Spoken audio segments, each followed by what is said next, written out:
नमस्कार, मंडल news bulletin में आपका स्वागत है। आइए पेश करते हैं आज के कुछ प्रमुख व मुख्य समाचार। अब तक यदि आपने मंडल न्यूज़ के इस चैनल को लाइक व सब्सक्राइब नहीं किया है तो जल्द से जल्द इस चैनल को लाइक व सब्सक्राइब जरूर कर दें।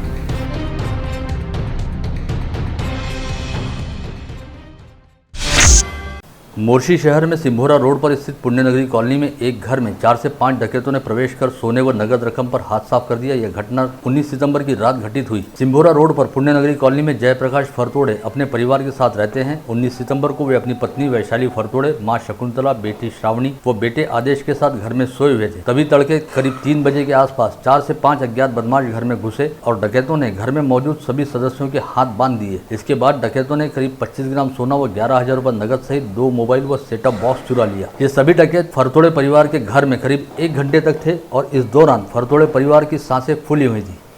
काल रात्री 3 वाजताच्या दरम्यान आमच्या घरामध्ये 5 ते 6 अनोळखी व्यक्ती हे शस्त्र घेऊन आले। त्यांच्या हातात तलवारी आणि मोठे चाकू वगैरे होते आणि सर्व गाढ झोपेत होते। आमच्या बेडरूम मध्ये आले ते आणि त्यांनी मला उठवलं आणि उठवल्याच्या नंतर मी त्यांच्याकडे पाहिलं असता तो मी थोडंसं घाबरल्यासारखं झालो का बाबा एवढ्या रात्री कोणी कसं काय आलं म्हणून। तर त्यांनी म्हटलं का बाबा मी पोलीसवाला आहे म्हणून सांगितलं। तर मी थोडंसं कन्फ्यूज झालो आणि लगेच त्यांनी तलवार काढली आणि माझ्याकडे पाहून तलवार दाखवून म्हणाला का माल का आहे। मी म्हटलं माल तो है नहीं घर में, तो कपाटाची चाबी दे म्हणाले। तर मग मी चाबी म्हटलं कपाटाला लागलेली नाही, कपाट उघडच आहे म्हटलं, ते चाबीने लावलेली। तर त्यांनी ते कपाट वगैरे उघडलं आणि त्याच्यातलं सोन्याची भांडी वगैरे जे होती, मिसेसचे मंगळसूत्र हे वगैरे ते घेतलं आणि त्याच्यानंतर माझ्या खिशातील रोख रक्कम काढली आणि मग तिकडल्या बेडरूम मधून पुन्हा आईला उठवलं, आईला उठवून आणलं शस्त्राच्या धाकावर आणि आईच्या गळ्यातील सोनं, सोन्याची चैन, कानातले आणि हातातली अंगठी असं तिच्या अंगावरचं सोनं काढून घेतलं। नंतर मिसेसला पण उठवलं आणि तिच्या हातातील अंगठी आणि डोरलं, कानातले डोरले असं सोन्याचा माल त्यांनी जमा केला आणि आम्हाला धाक दपटशा दाखवला, धमकी दिली जीवे मारण्याच्या वगैरे आणि निघून गेले। पश्चात सोमवार की सुबह फरतोड़े परिवार के सदस्यों ने अपने आप को जैसे तैसे छुड़ाते हुए पुलिस थाने पहुंचकर पूरे मामले की जानकारी दी। यह घटना सामने आते ही मोर्शी शहर में जबरदस्त हड़कंप व्याप्त हो गया। पुलिस द्वारा मामले की जांच की जा रही है। 3-4 लोक आतमध्ये जाऊन त्यांना दमदाटी करून त्यांच्याकडचे दागिने, काही पैसे असा 81,500 रुपये माल त्यांनी जबरदस्तीने दमदाटी करून घेऊन गेले। त्या संदर्भात मोर्शी पोलीस स्टेशनमध्ये गुन्हा दाखल झाला असून आमची अशी वेगवेगळे 3 पथकं त्या संदर्भात चौकशी करत आहेत। फिंगरप्रिंट डॉग स्क्वॉड बोलवलेले आहेत। त्याच्यातून सदरचा गुन्हा आम्ही योग्य म्हणजे तपास करून उघडकीस आणत आहोत। शहर के MIDC परिसर में पुराना बाईपास रोड पर स्थित गोल्डन आर्क नामक रेस्टोरेंट एंड बार में गत रोज दोपहर के समय शॉर्ट सर्किट की वजह से आग लग गई, जिसके बाद महज 15 से 20 मिनट के भीतर पूरा रेस्टोरेंट पूरी तरह से जलकर खाक हो गया। सौभाग्य की बात यह रही कि गणपति विसर्जन की वजह से ड्राई डे रहने के चलते यह बार बंद था। ऐसे में यहाँ पर कोई जीवित हानि नहीं हुई। वहीं आग लगने की जानकारी मिलते ही अग्निशमन विभाग ने तुरंत मौके पर पहुंचकर इस आग पर काबू पाया।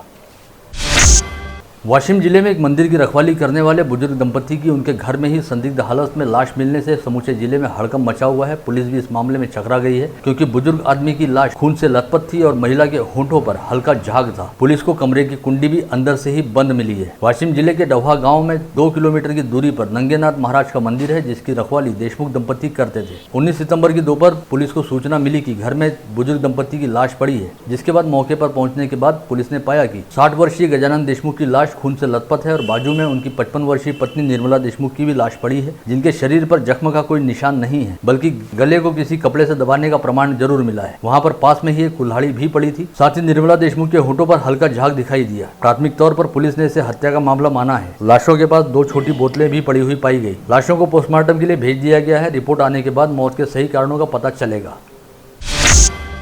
हाल ही में राज्य सरकार ने वरिष्ठ पुलिस अधिकारियों के तबादले किए थे, जिसमें जिला पुलिस अधीक्षक डॉक्टर हरि बालाजी एन का मुंबई तबादला हुआ और उनके स्थान पर औरंगाबाद एटीएस के प्रमुख अविनाश बारगड़ की नियुक्ति की गई। अविनाश बारगड़ ने आज अमरावती पहुंचकर डॉक्टर हरि बालाजी एन से अपना पदभार स्वीकार किया है। ग्रामीण पुलिस के मंथन सभागृह में पदग्रहण समारोह आयोजित हुआ। इस समय अतिरिक्त पुलिस अधीक्षक श्याम घुगे सहित जिले भर के तमाम डीवाईएसपी व थानेदार प्रमुख रूप से मौजूद थे। राज्य के स्वास्थ्य मंत्री राजेश टोपे द्वारा कहा गया है कि मौजूदा स्थिति को देखते हुए फिलहाल राज्य में कोविड संक्रमण की तीसरी लहर के आने के कोई संकेत नहीं है, किंतु पर्व एवं त्योहारों के दौरान राज्य में होने वाली भीड़भाड़ की वजह से कोविड संक्रमितों की संख्या में वृद्धि हो सकती है। ऐसे में भीड़भाड़ को टालने के साथ साथ टीकाकरण की गति को बढ़ाया जाना बेहद जरूरी है।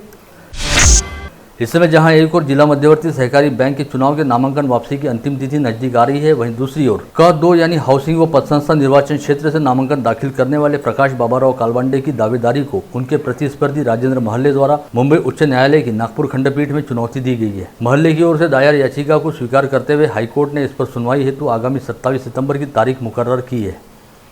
27 सितंबर को हाईकोर्ट द्वारा दिया जाने वाला फैसला 23 सितंबर को बैंक के निर्वाचन निर्णय अधिकारी द्वारा प्रत्याशियों की अंतिम सूची घोषित करने को लेकर किए जाने वाले निर्णय पर भी लागू रहेगा। ऐसे में अब सभी की निगाहें 27 सितंबर को हाईकोर्ट द्वारा दिए जाने वाले फैसले की ओर लगी हुई हैं। विगत कुछ दिनों से चहुं ओर हो रही झमाझम बारिश के चलते जिले के सभी बांधों में पानी की अच्छी खासी आवक हो रही है, जिसकी वजह से बांधों के जल स्तर में लगातार वृद्धि हो रही है। इस बात के मद्देनजर समय के हिसाब से निर्णय लेते हुए अलग अलग बांधों के दरवाजों को खोलकर जल निकासी की जा रही है, ताकि बांधों में जल संग्रहण की स्थिति को नियंत्रण में रखा जा सके। इस समय जिले के एकमात्र और सबसे बड़े अपर वर्धा बांध के 3 दरवाजों को 65 सेंटीमीटर खोलते हुए यहां से प्रति सेकंड 316 घन मीटर पानी की निकासी की जा रही है। इसी तरह शाहनूर मध्यम बांध से 4 दरवाजों को 2.5 सेंटीमीटर खोलते हुए प्रति सेकंड 10.68 घन मीटर, चंद्रभागा बांध के 3 दरवाजों को 5 सेंटीमीटर खोलते हुए प्रति सेकंड 17.01 घन मीटर, पूर्णा बांध के 2 दरवाजों को 5 सेंटीमीटर खुला रखते हुए प्रति सेकंड 8.66 घन मीटर व सापन बांध के 2 दरवाजों को 10 सेंटीमीटर खुला रखते हुए प्रति सेकंड 17.46 घन मीटर पानी नदी में छोड़ा जा रहा है। इसके अलावा अकोला जिले में स्थित वान प्रकल्प में लगातार बढ़ते जलस्तर को देखते हुए इस बांध के 2 दरवाजों को 30 सेंटीमीटर तक ऊंचा उठाते हुए जल विसर्ग किया जा रहा है और नदी में प्रति सेकंड 54.44 घन मीटर पानी छोड़ा जा रहा है। इसके साथ ही अमरावती सहित अकोला, बुल्ढाना, वाशिम व यवतमाल तथा नागपुर व वर्धा के कई इलाकों में हल्के व मध्यम स्तर की बारिश होने का सिलसिला आगे भी बदस्तूर जारी रह सकता है। ऐसी संभावना जताते हुए मौसम विशेषज्ञ अनिल बंड ने बताया कि अगले 1-2 दिनों के दौरान विदर्भ क्षेत्र के कई इलाकों में हल्के व मध्यम सहित बिजली की गड़गड़ाहटों के साथ तेज व मूसलाधार वर्षा भी हो सकती है। अमरावती महानगर पालिका द्वारा गणेश विसर्जन के दौरान शहर में कुल 16 स्थानों पर कृत्रिम तालाब उपलब्ध कराते हुए गणेश विसर्जन की सुविधा उपलब्ध कराई गई थी, जहां पर संबंधित क्षेत्रों के भाविक श्रद्धालुओं द्वारा अपने घरों में स्थापित गणेश प्रतिमाओं का श्रद्धापूर्वक विसर्जन किया गया और प्रशासन के साथ सहयोग करते हुए कोविड प्रतिबंधात्मक नियमों का भी पालन किया गया। इन सभी 16 कृत्रिम तालाबों में मूर्ति विसर्जन के बाद बड़े पैमाने पर मूर्तियों की मिट्टी उपलब्ध हुई है। ऐसे में निगमायुक्त प्रशांत रोडे ने इस मिट्टी का बेहद शानदार ढंग से उपयोग करने हेतु एक अनूठा उपक्रम साकार करने की संकल्पना सामने रखी है। इस संकल्पना के तहत कृत्रिम तालाबों में उपलब्ध हुई मिट्टी को नेहरू मैदान में एक जगह पर संकुलित करते हुए इसे कुंडियों में भरा जाएगा और उन कुंडियों में फूलों के पौधे लगाए जाएंगे। इसके साथ ही आयुक्त प्रशांत रोडे ने सभी शहरवासियों से आह्वान किया है कि अगले वर्ष से सभी लोग मिट्टी से ही बनी गणेश प्रतिमाओं को स्थापित करें और अपने अपने घरों में गणेश प्रतिमाओं का विसर्जन करते हुए उस मिट्टी को अपने घर की कुंडियों अथवा तुलसी के वृंदावन में डालें, ताकि उस उपजाऊ मिट्टी में बेहतरीन पौधे लगाए जा सके। इस जरिए श्री गणेश का वास, सहवास और आशीर्वाद पूरे साल भर हमारे साथ ही रहेगा।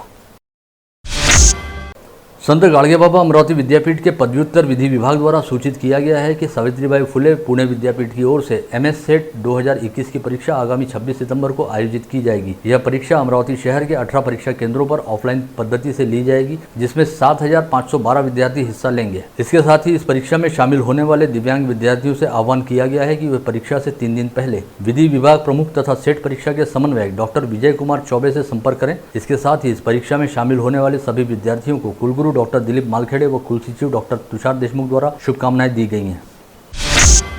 जिले में विगत 16 जनवरी से कोविड टीकाकरण की शुरुआत की गई और इन 8 माह के दौरान केवल 13% नागरिकों को ही कोविड प्रतिबंधात्मक वैक्सीन के दोनों डोज लगाए गए। अव्वल तो वैक्सीन की नियमित आपूर्ति नहीं होने की वजह से यह स्थिति सामने आई है। वहीं इन दिनों कोविड संक्रमण की रफ्तार सुस्त हो जाने के चलते आम नागरिकों में भी टीकाकरण को लेकर काफी हद तक उत्साह घट गया है। ऐसे में यदि संक्रमण की तीसरी लहर आती है तो इसे कैसे रोका जाएगा, यह सबसे बड़ा सवाल है। कोविड संक्रमण को रोकने के लिए सामूहिक रोग प्रतिकार शक्ति का तैयार होना और इसके लिए अधिक से अधिक लोगों का टीकाकरण किया जाना ही सबसे प्रमुख उपाय है। इस बात के मद्देनजर विगत 8 माह से जिले में कोवैक्सीन व कोविशील्ड का टीका लगाए जाने की शुरुआत की गई, जिसके शुरुआती दौर में सभी टीकाकरण केंद्रों पर लंबी लंबी कतारें देखी जा रही थी, किंतु इन दिनों लगभग तमाम टीकाकरण केंद्र पूरी तरह से सन्नाटे में पड़े हैं।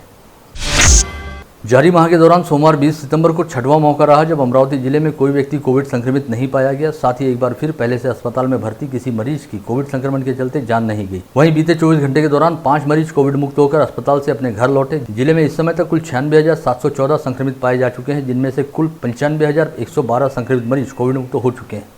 इस समय जिले में कुल एक्टिव पॉजिटिव मरीजों की संख्या केवल 6 है, जिनमें मनपा क्षेत्र के 4 तथा ग्रामीण क्षेत्र के 2 मरीजों का समावेश है, जिनमें से केवल 2 मरीज ही कोविड अस्पताल में भर्ती रहकर अपना इलाज करा रहे हैं। वहीं मनपा क्षेत्र व ग्रामीण क्षेत्र के 2 मरीज होम आइसोलेशन में रखे गए हैं।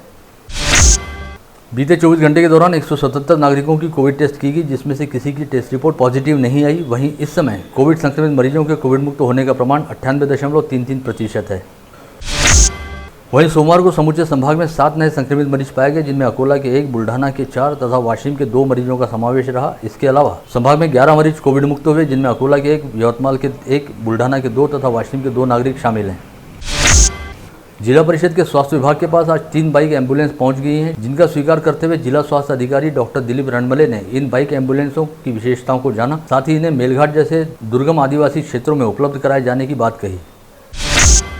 श्री गणेशदास छात्रालय समिति द्वारा संचालित श्रीमती केशरबाई लाहौटी महाविद्यालय के शंकरलाल राठी नवीनीकृत सभागृह का उद्घाटन एवं प्रावीण्य प्राप्त विद्यार्थियों का सम्मान कार्यक्रम आज सुबह 11 बजे आयोजित किया गया। इस कार्यक्रम का उद्घाटन पालक मंत्री यशोमती ठाकुर के हाथों किया गया। कार्यक्रम की अध्यक्षता गणेशदास राठी शिक्षा समिति के अध्यक्ष वसंत कुमार मालपानी द्वारा की गई। विगत 18 माह से डीजे साउंड व्यवसायी काफी बुरे दौर से गुजर रहे हैं और उन पर भूखमरी की नौबत आन पड़ी है। ऐसे में शुभ कार्यों की शुरुआत तथा साउंड व्यवसायियों को साउंड लगाने की अनुमति दिए जाने की मांग को लेकर अमरावती जिला डीजे वाद्य धारक संघ की ओर से सांसद नवनीत राणा को एक निवेदन सौंपा गया। इस समय डीजे वाहन धारक संघ के पदाधिकारी व डीजे चालक भी मौजूद थे। हाल ही में शहर पुलिस आयुक्तालय में 100 की बजाय 112 के नए हेल्पलाइन नंबर को शुरू किया गया, जिससे शहर वासियों की ओर से रिस्पांस मिलना शुरू हो गया है और इस नए नंबर पर रोजाना 40 से 50 कॉल आ रही हैं। सबसे खास बात यह है कि यदि किसी को हेल्पलाइन नंबर में हुए बदलाव के बारे में जानकारी नहीं है और उस व्यक्ति द्वारा यदि पहले की तरह 100 नंबर डायल किया जाता है तो वह कॉल भी अपने आप 112 नंबर पर डाइवर्ट हो जाती है और संबंधित व्यक्ति को तत्काल पुलिस की ओर से आवश्यक सहायता प्राप्त होती है। इस बारे में जानकारी देते हुए शहर पुलिस आयुक्त डॉक्टर आरती सिंह ने तमाम शहर वासियों से आह्वान किया कि वे किसी भी आपात अथवा संकटकालीन स्थिति में 112 हेल्पलाइन नंबर पर कॉल करें। पुलिस द्वारा उन्हें हर संभव सहायता उपलब्ध कराई जाएगी। शहर के ख्यातनाम उद्योजक व समाज सेवी नितिन कदम द्वारा अपने संकल्प बहुउद्देशीय संस्था व रिलायंस फाउंडेशन के संयुक्त सहयोग से निःशुल्क कोविड टीकाकरण अभियान का आयोजन किया जा रहा है। इसके तहत डॉक्टर मुर्गे अस्पताल में नागरिकों को कोवैक्सीन का निःशुल्क टीका लगाया जाएगा। शहर के हीलिंग फाउंडेशन तथा youth hostel association of India की अमरावती यूनिट द्वारा आयोजित रक्तदान शिविर के जरिए करीब 80 यूनिट रक्त संकलित किया गया। इस रक्तदान शिविर का उद्घाटन महापौर चेतन गावंडे के हाथों पार्षद दिनेश बूब व सामाजिक कार्यकर्ता वीरेंद्र उपाध्याय की प्रमुख उपस्थिति में किया गया।